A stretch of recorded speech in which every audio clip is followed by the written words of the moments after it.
selamat pagi. Ini hari kedua kita di Semarang. Jadi pagi ini kita rencana mau ke Kelenteng Sampokong dulu ya. Nggak afdol rasanya kalau kita di Semarang nggak pergi ke sana.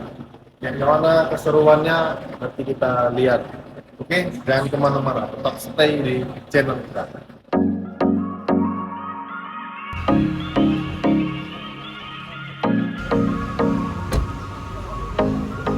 Jadi kita udah sampai di Kelenteng Sampokong di Semarang. Coba dilihat tuh di bagian belakang itu kelihatan jelas.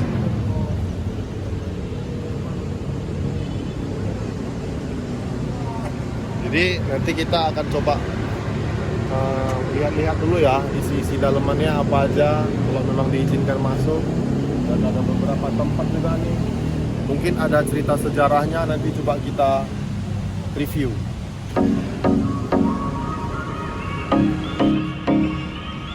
Jadi kan bro, inilah patung Laksamana Cheng He. Jadi pada abad ke-15 Masehi, Laksamana Cheng He ini mendapat perintah dari dinasti Ming. Sejarahnya begitu, di bawah Kaisar Yongle untuk melakukan pelayaran dalam misi perdamaian dan diplomatik di Indonesia gitu.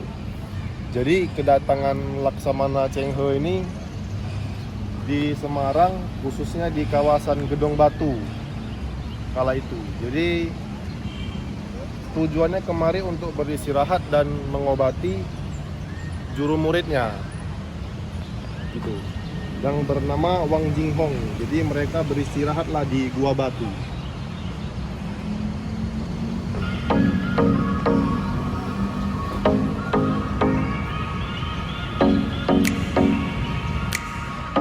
Jadi kan bro, berdasarkan dari artikel yang kita baca, bahwasannya Kelenteng Sampokong ini dia baru berkembang pesat pada saat reformasi, yaitu tepatnya Presiden Gus Dur yang mengakui agama Konghucu sebagai salah satu agama di Indonesia.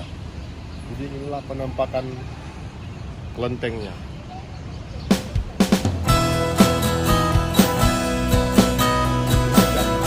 Kalau kita di Semarang, bisa dibilang ini salah satu tempat wisata tujuan juga sih, karena sebagai tempat yang sangat bersejarah. Kalau kita lihat dari Google kan, bagaimana sejarah awal berdirinya Kelenteng Sampokong ini, itu ketika armada Panglima Cheng Ho merapat di pantai Simongan di Semarang, karena muridnya yang bernama Wang Jinghong lagi sakit keras, begitulah dia.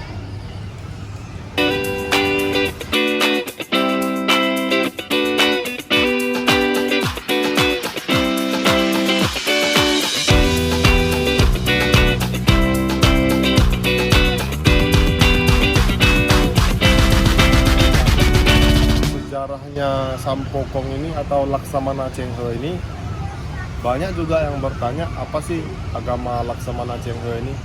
Jadi setelah kita lihat di internet, Sampokong ini beragama Islam yang tengah berlayar menjelajahi dunia sambil mengajarkan agama Islam. Jadi beliau juga mendirikan sebuah masjid di tepi pantai ini tersebut. Jadi sekarang telah beralih fungsi menjadi kelenteng.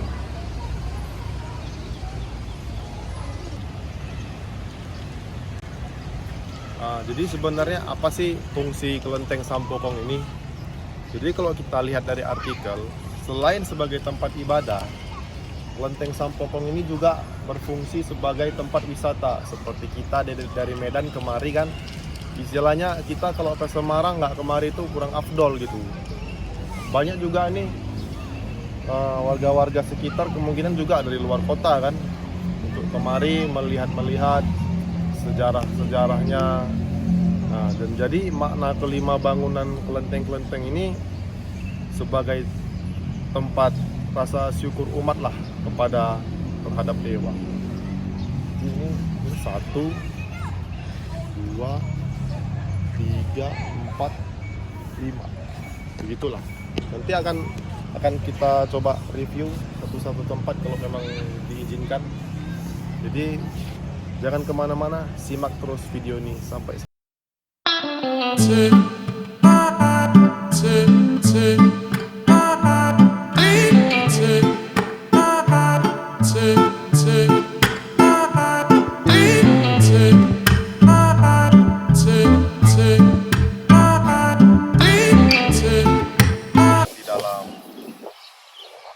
kelentengnya ya. Jadi kita tidak diperbolehkan di dalam untuk mengambil gambar. Jadi kita di luarnya saja. Kebetulan di dalam lagi ada beberapa orang yang lagi ciamsi ya.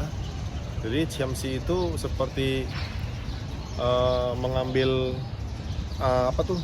kayu-kayu tuh dilihat dalamnya kita harus ngapain nanti ke depannya gitu.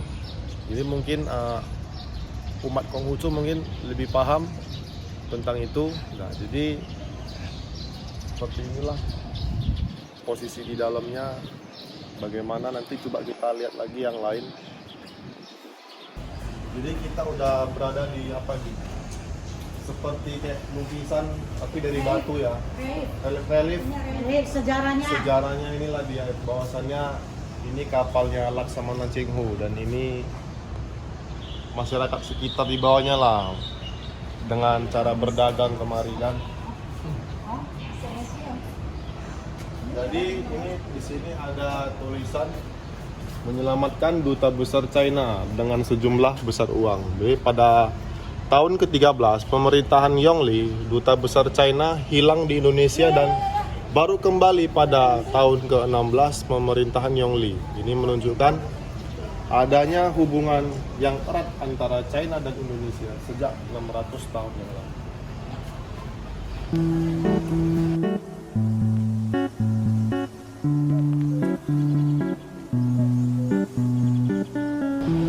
Di sini ada tulisan pelayaran Cheng Ho ke negara di wilayah Asia Tenggara. Jadi Laksamana Cheng Ho melakukan perjalanan di negara-negara sekitar Asia Tenggara, wilayah Thailand, Malaysia, dan Indonesia. Jadi pada saat itu penduduk daerah Asia Tenggara masih menganut paham animisme dan dinamisme.